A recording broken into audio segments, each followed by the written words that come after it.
Welcome to this step-by-step guide on using Statcrunch to compute normal and binomial probabilities. We will walk through where to click, what to type, and how to interpret the results on screen. First, open Statcrunch. If you have an account, sign in. Otherwise, you can use SuperCruncher, the guest mode.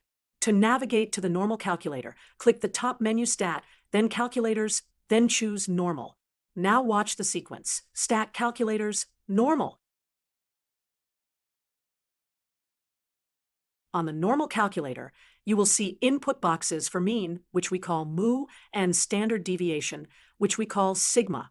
You will also see options like p of x less than or equal to a value, p of x greater than or equal to a value, and between two values. Let's do an example. Let mu be 100, sigma be 15, and compute the probability that x is less than or equal to 120. We will enter mu equals 100 and sigma equals 15.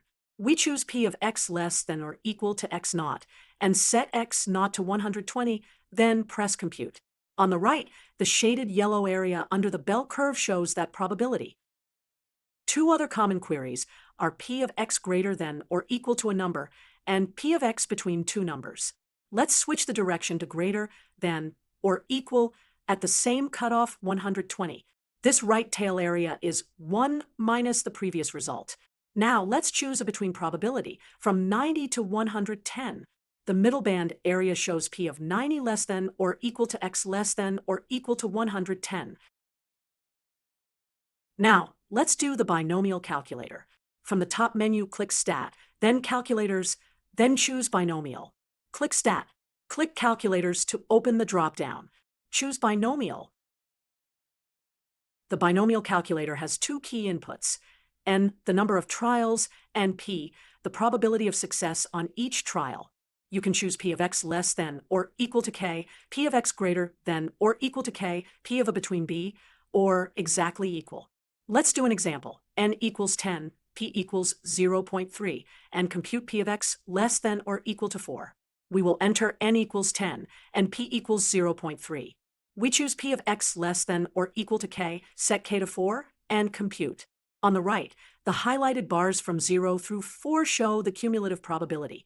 Two more binomial queries, p of x greater than or equal to a number, and p of x between two numbers.